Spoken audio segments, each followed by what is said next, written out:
आसपास की जो फसल है उसे खराब किया गया है। तो सर इस चीज़ को लेकर अभी तक सरकार से कोई भी नुमाइंदा आप तक पहुँचा आपसे वार्तालाप करने के लिए? अभी तक कोई नहीं पहुंचा। जो प्रशासनिक अधिकारी जो डिविजनल मजिस्ट्रेट होते हैं सिटी में, वो अभी बता रहे हैं कि आ रहे हैं, लेकिन अभी तक नहीं पहुंचा। लेकिन परसों रोज से ये किसान लगे हुए थे।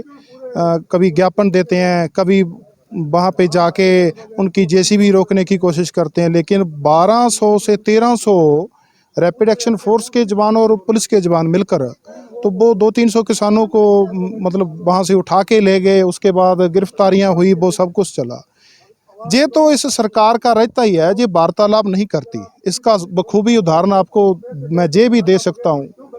किसी से वार्तालाप करके प्रधानमंत्री जी ने 3 कृषि कानून नहीं लाए, अब वापस लेके गए हैं। तो कोई इनकी पार्टी का नुमाइंदा ही बता दे किसी से पूछा है तो। वार्तालाप की तो इनकी आदत ही नहीं है। ये सरकार सरासर धक्केशाही पर रहती है और धक्केशाही कर रही है, जबरन कब्जे कर रही है। आपको मेरे से पहले बोलते हुए वक्ताओं ने सब कुछ बता ही दिया है कि इनका भी वाटर का जो सोर्सेस है सिंचाई के लिए उसको नहीं बहाल, तो जबरन कब्जा हो रहा है। वार्ड का भी फैसला बाकी पड़ा है, कईयों के पैसे नहीं आए हैं, बहुत सारी समस्याएं हैं, गिनने लगे तो शाम हो जाए।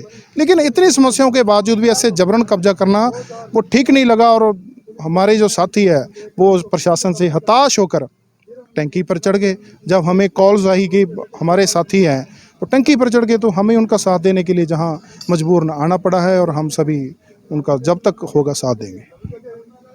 तो किसानों की एकता ही उनका सबसे बड़ा आप कह सकते हैं कि हथियार है। और मैं आपको ये भी बताना चाहूँगी कि सबसे बड़ी अगर कमी इस बात को देखने को आ रही है कि दमनकारी नीतियों को लेकर है, तानाशाही नीतियों को लेकर आ रही है। तो आप देख सकते हैं किसान इस वक्त ऊपर बैठे हुए हैं और बाकी जो किसान हैं इस वक्त नीचे बैठे हुए हैं। सभी उनकी हौसला अफजाई के लिए यहाँ पर पहुँचे हैं। बहुत बहुत स्वागत है सर। पहले आप बताइए अपनी समस्या के बारे में। ਤੁਹਾਡਾ ਵੀ ਮੀਡੀਆ ਦਾ ਬਹੁਤ-ਬਹੁਤ ਸਵਾਗਤ ਆ। ਅਸੀਂ ਅੱਜ ਖੂਹੀਆਂ ਟੂਲ ਪਲਾਜ਼ੇ ਤੋਂ ਦਿੱਲੀ ਵੱਲ ਨੂੰ ਰਵਾਨਾ ਹੋਣਾ ਸੀਗਾ। ਇਹ ਸਰਕਾਰ ਦੀਆਂ ਇੰਨੀਆਂ ਮਾੜੀਆਂ ਨੀਤੀਆਂ ਕਿ ਸਾਨੂੰ ਉਲਝਾਇਆ ਜਾ ਰਿਹਾ।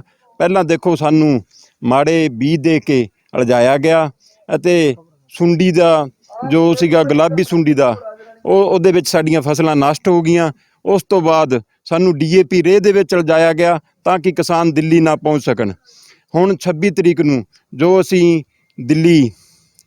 ਦਿੱਲੀ ਸਾਡੇ ਕਿਸਾਨ ਬੈਠੇ ਹਨ, ਅਸੀਂ ਆਪਣੀ ਵਰ੍ਹੇਗੰਢ ਜੋ ਸਾਲਾਨਾ ਵਰ੍ਹੇਗੰਢ ਆ ਉੱਥੇ ਮਨਾਉਣੀ ਸੀਗੀ ਅਤੇ ਇਹ ਸਰਕਾਰ ਦੀਆਂ ਮਾੜੀਆਂ ਨੀਤੀਆਂ ਹੁਣ ਇਹ NH ਵਾਲਾ ਮੁੱਦਾ ਛੇੜ ਦਿੱਤਾ ਤਾਂ ਕਿ ਕਿਸਾਨ ਜੋ ਉੱਥੇ ਦਿੱਲੀ ਨਾ ਪਹੁੰਚ ਸਕਣ।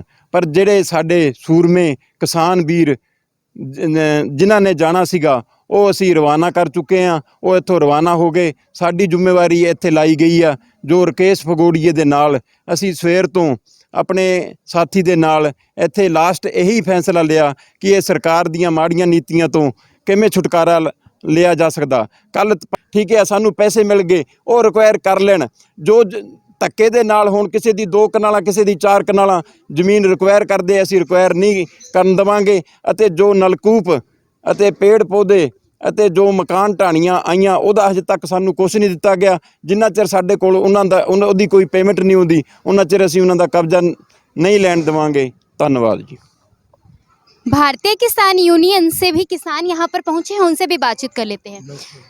सर यहाँ पर ये चीज़ देखी जा रही है कि दमनकारी नीतियों के कारण किसानों की जो ज़मीन है उन पर कब्जा किया जा रहा है। और अगर कब्जा किया जा भी रहा है और किसानों ने इस बात को लेकर चलो माना भी है, तो एक और चीज़ है कि उनके साथ जो फसल खड़ी हुई थी तो खड़ी फसल के ऊपर उन्होंने ट्रैक्टर ट्रालियाँ चढ़ा दी हैं। तो सर इस विषय को लेकर आपका क्या कहना है कि सरकार की नीतियाँ कहाँ तक जायज़ और कहाँ तक नाजायज़ है?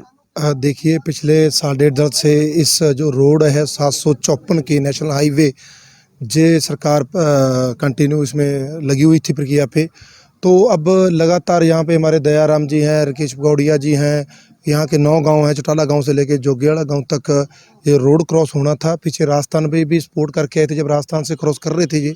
और आज जो सरकार कर रही है पूरी संयुक्त किसान मोर्चा सिरसे का भारतीय किसान यूनियन चुनी टीम, परसों जब शुरुआत हुई थी उस दिन पकौड़िया जी जैसे ही गाड़ी के आगे लेटे तो उन्होंने रोकने का यत्न किया पर सरकार वहाँ पे कम से कम हज़ारों की तादाद में रैपिड फोर्स पुलिस सारा इस तरह आए थे जिस तरह कोई अटैक करना हो, भारत पाकिस्तान की जंग होने वाली हो, इस तरह आए थे। उनको भरोसा नहीं था, तो उन्होंने कहीं ना कहीं आके वहाँ पे उस दिन किया। हम शाम को हमने वहाँ पे मीटिंग की, उन्होंने हमने प्रोग्राम लिखा भी इस प्रोग्राम को इस तरह करना चाहिए। आज जोगियाड़ा में प्रोग्राम पॉइंट रखा था हमने, और इस प्रोग्राम को आगे बढ़ाते हुए उसमें हमारी जो कमेटी है, यहाँ की रोड कमेटी है जो बनाई हुई है यहाँ के एरिया ने, तो उस कमेटी ने ये फैसला लिया भी जब तक सरकार नहीं मानेगी, जिसमें मान लो कई प्रॉब्लम्स हैं। सरकार पहले तो सबसे धक्काशाही तो ये देख लो भी टेबल टॉक करने के लिए तैयार नहीं है। मांगे आना में एक ने आपने कवर किया होगा, वहाँ से 75-76 दिन हो गए, वहाँ पे किसी ने एसडीएम साहब को कई बार मिल चुके हैं, कोई उस बात सुनने के लिए तैयार नहीं, बीच का रास्ता निकालने के लिए तैयार। वही ये बहुत बड़ा प्रकार ना भूमि अधिग्रहण जो धक्के से ज़बरदस्ती से प्रशासन कर रहा है।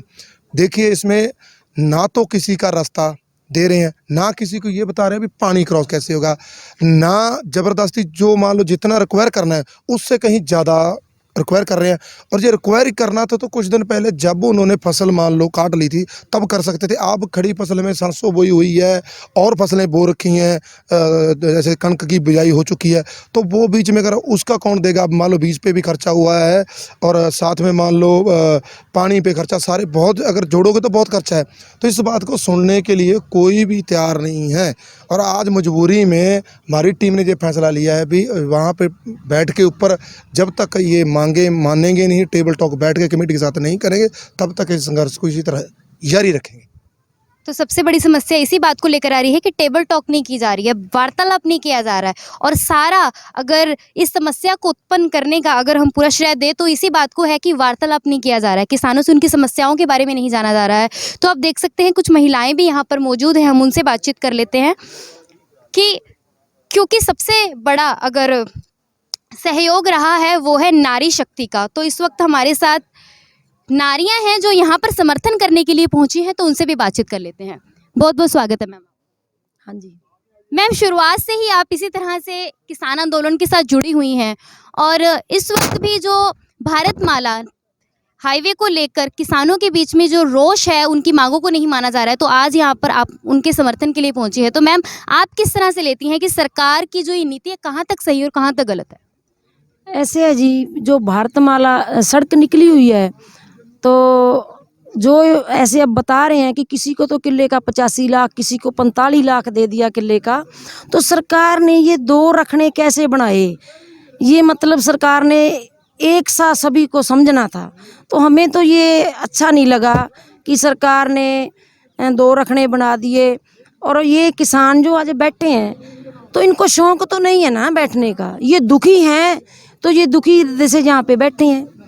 तो सरकार से हम तो यही रिक्वेस्ट करते हैं कि इनकी जो जायज़ मांग है ना, सरकार को पूरी करनी चाहिए। आज साल हो गया, किसानों को सांस की अच्छी सांस तो आई नहीं, दुखी दुखी दुखी हो रहे हैं किसान। तो बीजेपी सरकार को चाहिए कि अब तो इनको अच्छी सांस आने दें और जो इनकी जायज़ मांगे हैं पूरी करें। और हमें भी लगा कि ये जो किसान कर रहे हैं अपनी जगह पे सही है। तो सीटू की ओर से हमें पता लगा कि हमारे किसान साथी राकेश पगोड़िया जी और 2-3 साथी छत पे ऊपर चढ़ के वाटर बक्स पे, तो हमें इस बात का पता लगा, तो हमारे से भी नहीं रहा गया कि जायज़ मांग है और जायज़ हक के लिए तो सभी को आगे आना चाहिए। तो इसलिए आज हम महिलाएं हैं जो इनके साथ हैं। जब तक इनकी को मांग नहीं पूरी होती तो हम ही इनका सहयोग करेंगे। तो नारी शक्ति से भी हमारी बातचीत हुई है, इनका भी यही कहना है कि जब तक वार्तालाप नहीं किया जाएगा, जायज़ मांगों को नहीं माना जाएगा, तब तक इस जो यहाँ पर धरना प्रदर्शन किया गया है उसे बंद नहीं किया जाएगा। तो इसी तरह की लाइव कवरेज से आप जुड़े रहने के लिए हमारा चैनल न्यूज़ टीम 7 से आप इसी तरह से जुड़े रहे। आपके साथ मैं हूं उर्वशी।